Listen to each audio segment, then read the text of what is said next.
Hello, everyone. I'm Dana Perino. This is a Fox News alert. A terrifying ordeal in the skies at 30,000 feet. A Southwest Airlines jet blew an engine today midair while on its way to New York City, leaving an opening in the plane that nearly sucked somebody out. One passenger is dead. Julie Banderas joins us from our newsroom with the full story. Julie. Yeah, that's right. One person dead, several others injured on board this Southwest Airlines jet. The engine actually exploded in midair, 30,000 feet in the sky. The flight from New York to Dallas made an emergency landing in Philadelphia this morning. And in the thick of it all, a harrowing rescue in midair. There are multiple reports. Witnesses saw a piece of shrapnel from the engine blow out a window, and a female passenger was then partially sucked out of that window hole before her fellow flyers scrambled to her rescue. She unfortunately later died, still unknown what her injuries were that caused her death, sadly. But listen to one passenger describe his horror story. Totally surreal. I have, my wife is in her third trimester, our first child. So I spent a lot of my time trying to articulate what I wanted my final words to be to my unborn child.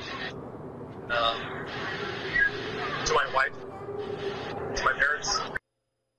Unbelievable. The FAA says the emergency landing on Flight 1380 happened at 11:20 this morning after the crew reported damage to one of the aircraft's engines, the fuselage, and a window. Passengers are seen exiting the plane using those air stairs. Some of the passengers have been sharing their harrowing stories on social media, such as Marty Martinez. He briefly, in fact, went live even on Facebook. And there you see him wearing an oxygen mask. And in his post, he wrote this: "Engine exploded in the air and blew open window 3 seats away from me." Imagine that, being one of his friends on Facebook reading that. He says the explosion injured a female sitting in the seat next to the window. The plane departed from New York's LaGuardia Airport. Tracking data from FlightWare.com shows the flight was heading west over New York's southern tier before abruptly turning toward Philadelphia. But Dana, when you look back at these pictures, you have to wonder how incredible and how many heroes were on board that plane. Not just the pilots to land that thing with one engine, but the crew members and the passengers on board that tried to save this woman. Sadly, she later died at the airport, the hospital. Julie, is that confirmed it was the same woman? We do believe that is the same woman, but we don't know exactly what the cause of her death was. Okay. But we do know that she was hit in the head by shrapnel. So we don't know if she was conscious or not when she was actually sucked through the hole of the window. It's a very horrifying story. Thanks, Julie. We appreciate your reporting. So, Kimberly, the NTSB is on the ground. It is the first passenger fatality on a U.S. airline since 2009. Can you imagine? Pretty good track record. Pretty good track record. Very sad. You know, obviously our thoughts and prayers go out to the family of the woman who is deceased with that, the reporting that Julie just did. But, you know, obviously the airplanes are safe. I mean, people say generally flying is safer even than driving, but sometimes these type of catastrophes, unforeseen, can happen. But what you see here again is the human spirit, people jumping in, trying to help one another, and then thoughts and reflections about, you know, your life. We get up in the morning and we expect that we're going to go to bed that night. Just gives you a bit of pause to say sometimes totally random things can happen out of the blue and in the blue. Like this particular situation. But they'll do a full and thorough investigation, get all the forensics, find out what happened, and then there'll be issues as to whether or not there's any culpability, liability on the part of Southwest. Was there any, in terms of the engine logs or the records, maintenance logs for the airplane, to determine if there was any kind of forewarning that something might have been wrong before this happened. So, you know, Dana, when you said nothing since 2009, you're exactly right. But, you know, for me, as a frequent flyer gambler, I always think if I get on a big plane, I'm not going to have a problem. The small planes, we go back to '09, there was a small plane, I think, that had an de-icing problem in Buffalo. And before that, you go back to like 2006, and it was a small plane coming out of Kentucky, and it had a short runway, didn't quite get up, and then crashed.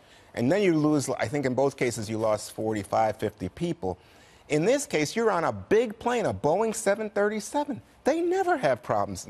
I don't know when the last time an engine exploded, but you never hear of this. This is really an extraordinary event for people who fly airplanes, because we all think, American aviation is so safe, and the big planes never have a problem. People worry about props. Right, Planes. it's the little planes. Prop, I don't like getting on the little planes, but this is a big one. And that's why I only fly private. I mean, it's really the only way to go, Dana. Yeah, well, that's good to know, Jesse. We'll mark that down. Jesse, the everyman, right? So relatable. He's a man of the people. But landing back in Philly, leaving New York on the way to Dallas, and then to Philly, that was probably a long 20 minutes. Yeah, I mean, I've had this happen to me once. It wasn't obviously this severe, but I remember texting my mother saying, "I love you," and thinking I was going to go down. I guess the lesson. What did she text back? What was your mom text? She said, "What was a mom text? Be nice to Comey." And I guess maybe one of the lessons is when they're doing the safety demonstration to pay attention, because if you're in the exit row and you don't know what you're doing or you don't know how to operate your air mask, that's very important. It looks like there were a lot of heroes out there. You take safety for granted when you fly in this country. This never happens in America, and it shouldn't happen in America. We're too advanced and too well regulated. And obviously this was a freak accident, and the investigation's going to show what happened. But you hear about this in other countries a lot, in Africa and Egypt and Malaysia or Ukraine. And it just speaks to how, kind of advanced and proficient the American airline industry is. I hope Southwest does right by these passengers and gives them more than a free upgrade for the next flight. They have to take care of these people. This is one of the things that'll leave you, scarred forever.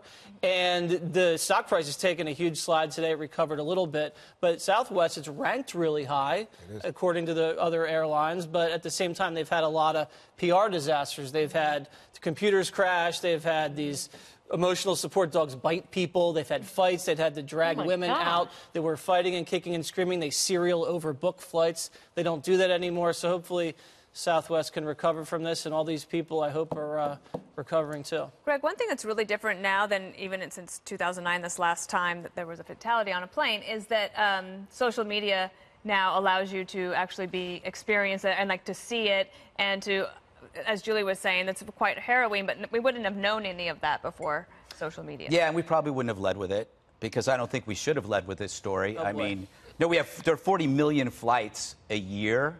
There wasn't a single commercial jet fatality in 2017. But you can't lead a show with flights that land safely, because that's boring. But to your point, which is a very good point, because you have the video and stuff, that makes it more interesting.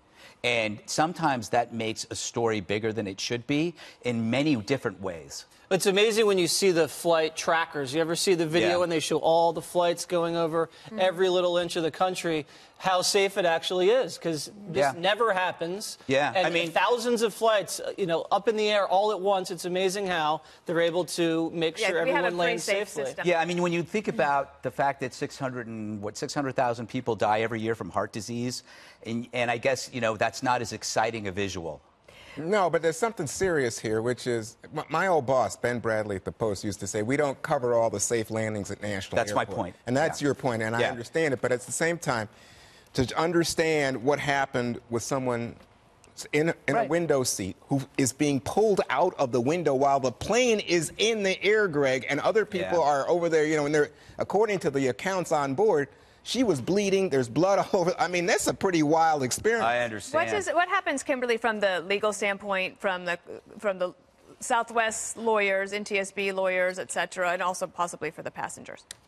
Well, right. Obviously, there's probably going to be a tremendous amount of, civil lawsuits, but it's going to depend on the results of the investigation, what they determine happened, whether it was human error, whether there was any kind of conscious disregard for a known risk, acting in defiance of that, or just negligence, or saying, okay, you know what, we'll let this plane fly for however many more hours when perhaps they should have acted. We don't know this yet, but these are the types of things that they will be looking for in terms of the records. Now, we are pretty scrupulous in terms of how we keep our records and all of the flight tracking, maintenance. It's very important, because one time is one time too many. If you let a plane go up in the air and you clear it to fly and something is, terribly amiss, things can happen in general. So if there's any idea of something that's malfunctioning or engine lights going on or something like that, very curious to see the flight history for the past, say 50 to 100 flights that this particular airplane went on. Generally speaking, it's, phenomenal phenomenal aeronautics for a 737, and they've been proved to be very reliable,